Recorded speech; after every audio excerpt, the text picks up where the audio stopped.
And right now, 2 people are being treated for injuries after an apartment fire in Riverside tonight. One of the injured, a firefighter, the other, the apartment resident who suffered severe burns. Brooke Moore is live with what investigators now say appears to be the cause. Brooke?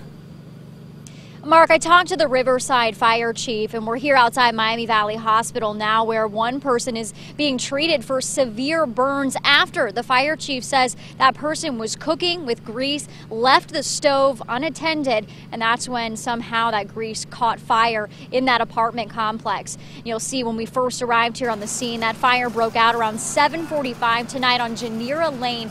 That's just off State Route 202 in Riverside. There's a lot of smoke there, as you can see, and fire crews had to call for backup, specifically because of this cold weather. When they're battling flames like this and smoke, they have to rotate their crews quite often. They tell us that there are 8 apartment units there, all connected, so they were going to have to evacuate everyone inside, but only people inside about 3 of those units were home, so they did have to be evacuated as they took that victim to the hospital. A firefighter also hurt his shoulder while battling this fire. So we asked the fire chief if these frigid temperatures have any kind of effect on their work. This cold, same as it is when it's super hot out. When it's cold like this, you've got more slip and fall hazards with the ice, and especially with the snow we've had, trying to get through down the walks that aren't shoveled and through the snow banks. So you just got to move slower, more cautious, and you rotate the crews more often.